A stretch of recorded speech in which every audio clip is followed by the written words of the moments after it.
तो finally guys हम लोग पहुंच चुके हैं बड़का टोली का मैदान, यानी कि छोटा नागपुर +2 हाई स्कूल के बगल में मैदान है। यहाँ कार्तिक उरांव जयंती के शुभ अवसर पर यहाँ मेला लगता है। तो आज 9 अगस्त 2022 में विश्व आदिवासी दिवस का प्रोग्राम हो रहा है। तो हम लोग यहाँ पर आए हुए हैं। तो चलिए मैं आप लोगों को यहाँ का व्यू दिखाते हैं।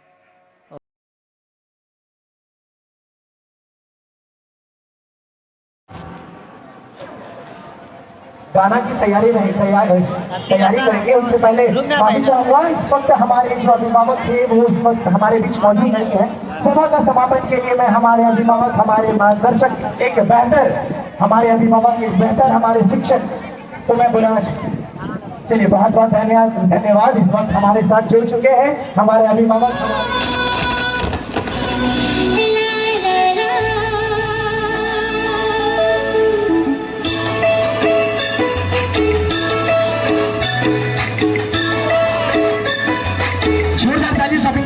इसके बाद आपकी बारी है।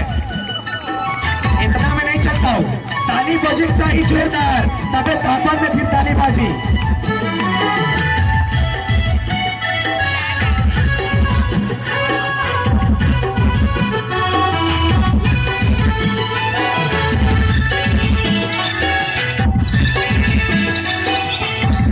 आप लोग भी नाच सकते हैं।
ताली हुएक चाहिए। जितई सुंदर उहरे झारखंड रहे उतई सुंदर हम इनकर कुंवर टोली कर मैया बनकर नृत्य रहे। बहुत ही सुंदर डांस, बहुत ही अच्छा नृत्य देखने को मिला।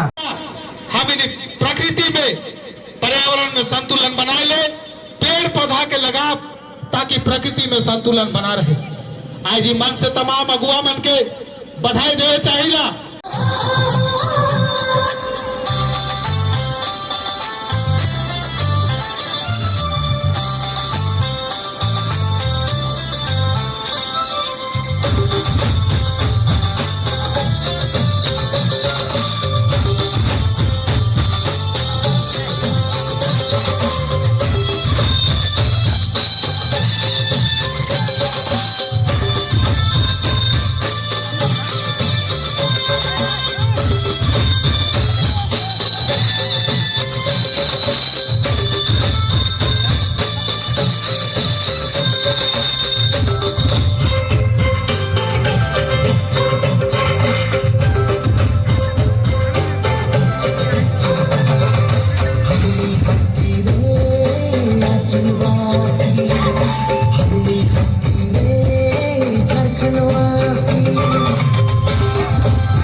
सबों से अभी हमारा निवेदन होगा कि आप लोग आ जाएं ताकि आपका भी नृत्य हमारे बीच पेशों के द्वारा जो तैयारियां की गई थी, टेंडर के बच्चों से भी हमारा निवेदन होगा, वो भी चले आएंगे। और पुरियों की मंडली अगर आप भी अपने तैयारी के हालात में रखेंगे, पुरियों की मंडली आप भी अपने साथी मंडली को तैयारी के हालात में रखेंगे, आपको भी अपना नृत्य मंच पे चले आएंगे और आपकी जो भी शौक है उसको आप दे दीजिए।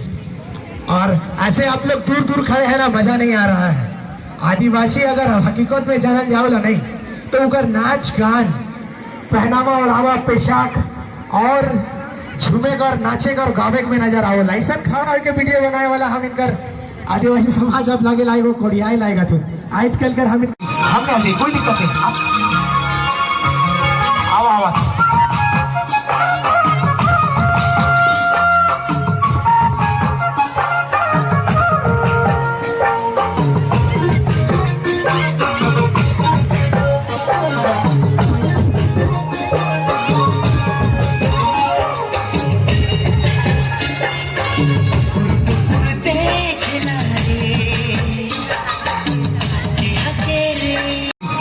कोई दिक्कत नहीं, आओ आओ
वीडियो ना बनाइए, आप भी इनका साथ दीजिए, थोड़ा दूरी बनाइए और नाचिए।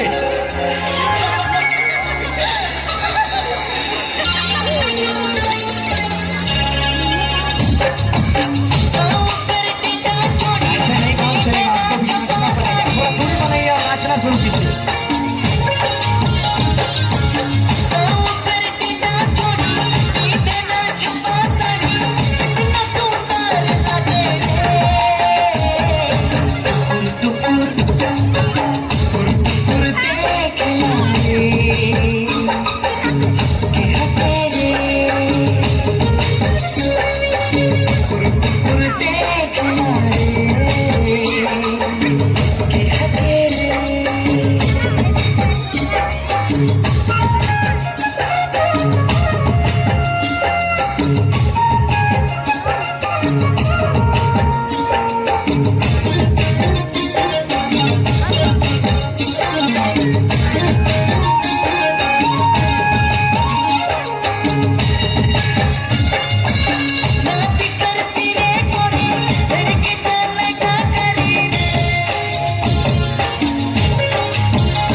तेरी